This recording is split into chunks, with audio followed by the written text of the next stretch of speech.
Welcome to our educational video on phacomorphic glaucoma, a specific type of secondary angle closure glaucoma. In this video, we will delve into the depths of this condition, exploring its cause mechanisms, symptoms, diagnosis, and management. Our goal is to provide a comprehensive overview to enhance your understanding of phacomorphic glaucoma. So, what exactly causes phacomorphic glaucoma? The primary culprit is a significantly enlarged or swollen cataractous lens. As the lens ages, it can become increasingly larger, a process known as intumescence. This enlargement pushes the iris forward, physically narrowing or even closing the angle between the iris and the cornea, which is crucial for proper drainage of the eye's fluid, called aqueous humor. Now let's understand the pathophysiology. As the swollen lens pushes the iris forward, it obstructs the trabecular meshwork, the eye's natural drainage system for aqueous humor. This obstruction impairs the outflow of fluid from the eye. As a result, the intraocular pressure, or IOP, inside the eye rises dramatically. This elevated IOP puts pressure on the optic nerve, the crucial pathway for visual information to reach the brain. Over time, this sustained pressure can damage the optic nerve, leading to irreversible vision loss, which is the hallmark of glaucoma. The precise epidemiology of phacomorphic glaucoma isn't fully established. It's generally considered a less common cause of angle closure glaucoma compared to primary angle closure.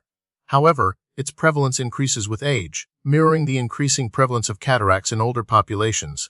People with pre-existing narrow angles are at higher risk, as the enlarged lens will exacerbate the angle closure more rapidly. The signs and symptoms of phacomorphic glaucoma can be quite dramatic. Patients often experience sudden, severe eye pain. Their vision may become blurry or hazy, and they might see halos around lights.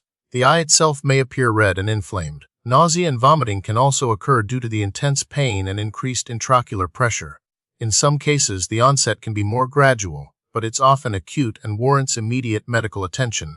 Diagnosing phacomorphic glaucoma involves a thorough eye examination. The ophthalmologist will measure the intraocular pressure, which will typically be very high. Gonioscopy is used to examine the angle between the iris and the cornea, confirming the angle closure. Slit lamp examination allows the doctor to assess the lens and iris. Finally, optic nerve examination and visual field testing are performed to evaluate the extent of any damage to the optic nerve and the impact on the patient's vision. Phacomorphic glaucoma is primarily addressed as either a pupillary block or non-pupillary block mechanism. Pupillary block involves the blockage of the flow of aqueous humor from the posterior chamber to the anterior chamber, leading to pressure build up behind the iris, causing irido-corneal touch and closure of the angle. Non-pupillary block involves the enlargement of the lens with age, which directly results in the iris getting pushed forward, and the angle gets occluded. The primary treatment for phacomorphic glaucoma is aimed at lowering the intraocular pressure and addressing the underlying cause. Medications, such as eye drops that reduce aqueous humor production, may be used initially to lower the IOP. However, the definitive treatment is cataract surgery. Removing the enlarged lens immediately opens the angle and restores proper drainage, effectively resolving the glaucoma.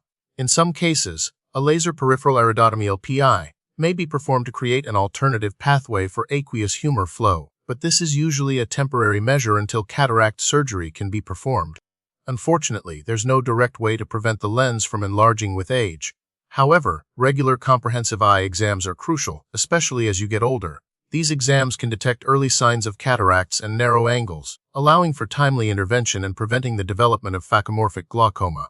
Managing other risk factors for angle closure, such as hyperopia or family history, is also important. The prognosis for phacomorphic glaucoma is generally good if it's diagnosed and treated promptly.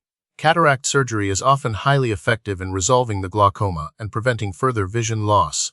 However, the extent of any pre-existing optic nerve damage will affect the long-term visual outcome. Recent research is focusing on refining surgical techniques to minimize complications and improve visual recovery, as well as exploring new medications to better manage intraocular pressure in these cases. Continued advancements in ophthalmic care are offering hope for better outcomes for individuals affected by phacomorphic glaucoma.